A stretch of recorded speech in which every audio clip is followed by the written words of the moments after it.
It's come down to this. This is Barran Dodger, and I'm sending a letter to the United Nations. Subject: urgent appeal for intervention, systemic persecution and violation of human rights. Dear United Nations, I'm making this video for my website, barrandodger.com.au, as a last resort, and if there is no intervention, then I fear the worst.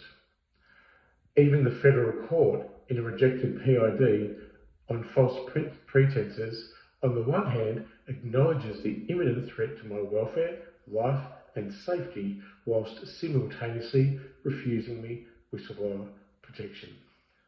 I mean no harm, I'm not a criminal. Society is criminal. I'm writing to urgently appeal for your intervention in a situation whereby human rights are being brutally violated. I'm a man with a disability, living with schizophrenia, ADHD, adjustment disorder, and a cognitive brain impairment which resulted from a suicide attempt 4 years ago. The attempt left me unresponsive and with no pulse, and I was found by accident and revived from certain death, only to face a continued whitewashing of my tragic circumstances. I'm now a victim of a conspiracy designed to pervert the course of justice. This organised persecution has been relentless, subjecting me to inhumane treatment and false accusations, all of which serve only punitive and inadequate outcomes. Despite my mental health challenges and past traumas, I've been forced to endure subhuman treatment of having no home, no money, no human rights, no legal rights, no legal recourse, which has stripped away every shred of dignity and rights you can possibly imagine. This conspiracy is not only a personal attack which illegally victimises me, but also a systemic and political effort to silence and marginalise me. The forced medication I am currently threatened and subjected to is not based on any genuine medical assessment. The psychiatrist who signed off on the treatment from Nepean Hospital has never even met me and never even interviewed me. This action is part of a broader scheme to punish me for being a whistleblower who dared to expose corruption and injustice for the purposes of democracy and humanity everywhere. I want to be clear, I'm not suicidal. I am fighting to reclaim my life.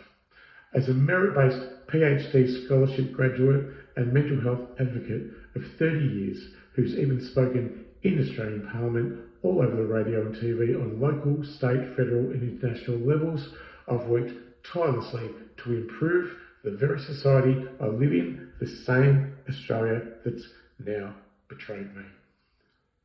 This very country I sought to better. The powerful individuals behind this persecution are perpetrators acting in silence from covert, amazingly prosperous and privileged positions in great cowardice, and they're using their privilege to victimise me, a marginalised individual already struggling with serious mental health conditions. And their conduct is not brave, their conduct is not courageous. I'm the courageous one in this story.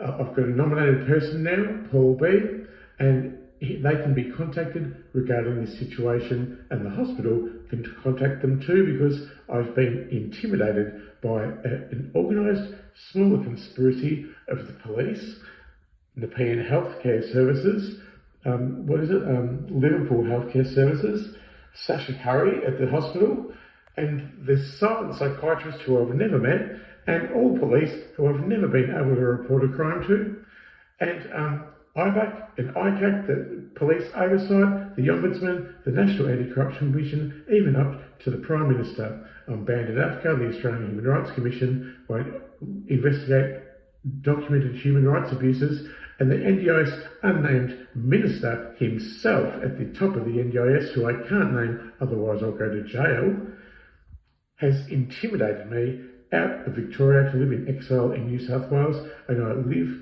excommunicated from society, excommunicated from the government as an innocent criminal, an infamous vagrant. I live in exile, just like the Christ. More information can be found on my case on my website, barrandodger.com.au. I'm calling upon the United Nations to urgently intervene and help restore the shattered remains of my life, my rights, dignity, and my safety. I'm followed by covert government agents, I'm harassed with subsonic audio, and I'm intimidated by police and health authorities weaponising the Mental Health Act and forcing me into this state of political quagmire and turmoil and displacing me, and I've been a missing person 5 times in the last 2 years, and that is at the helm of Victoria Police and the New South Wales Police. They push me to the edge, they weaponise the Mental Health Act, threatening me with incarceration, and I've been in hospital 9 times in the past 3 years. Each of them more ineffective than the last one, and I still to this day don't have a psychiatrist I've met, a psychologist, a GP, a drug and alcohol counsellor, a finance counsellor, or any financial help at all, or any legal help at all. I've lived in my car, squatting with nothing for months on end. My life has been subjected to gross injustice, and I need your support to bring those responsible to account. I've attached my appeal. I've satisfied all the criteria. I used an impartial AI in order to design the letter, and I've satisfied all the criteria, and I hope you welcome it. If you neglect to intervene, this will likely kill me. A person can't survive without human rights, without legal rights, without income, without a home, without a method of getting around, without people in their life, without healthcare, without legal help, without medicine, without doctors. It's an absolute disgrace.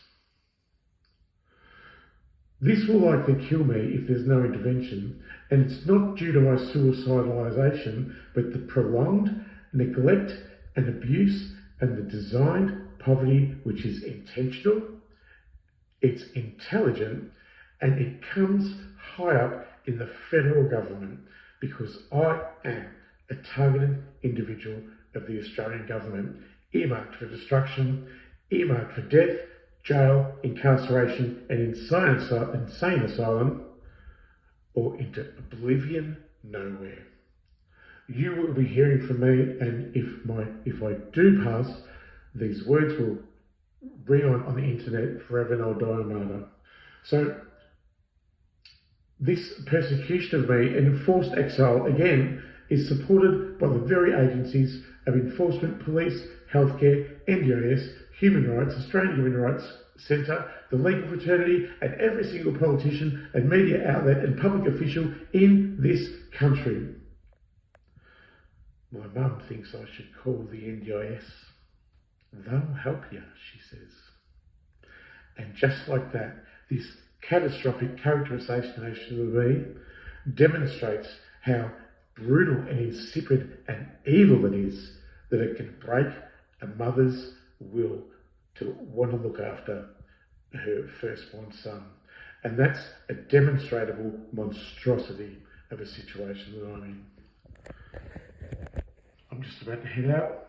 I'm catching an Uber to my car and I'm taking off. I can't stay here and be force medicated for the purposes of being a rejected whistleblower. It's a medication I don't need, want, or is legally permissible to even happen to me. And this is the very thing they're designing, is they want to force me out, they want to keep me moving, they want me gone. And I love people. I love this earth, and I deserve to be here. My name is Dr. Richard McLean, alias Barran Dodger, and I'm an Australian scapegoat and targeted individual, and I'm also a human being. and I'm going to get my justice from these days.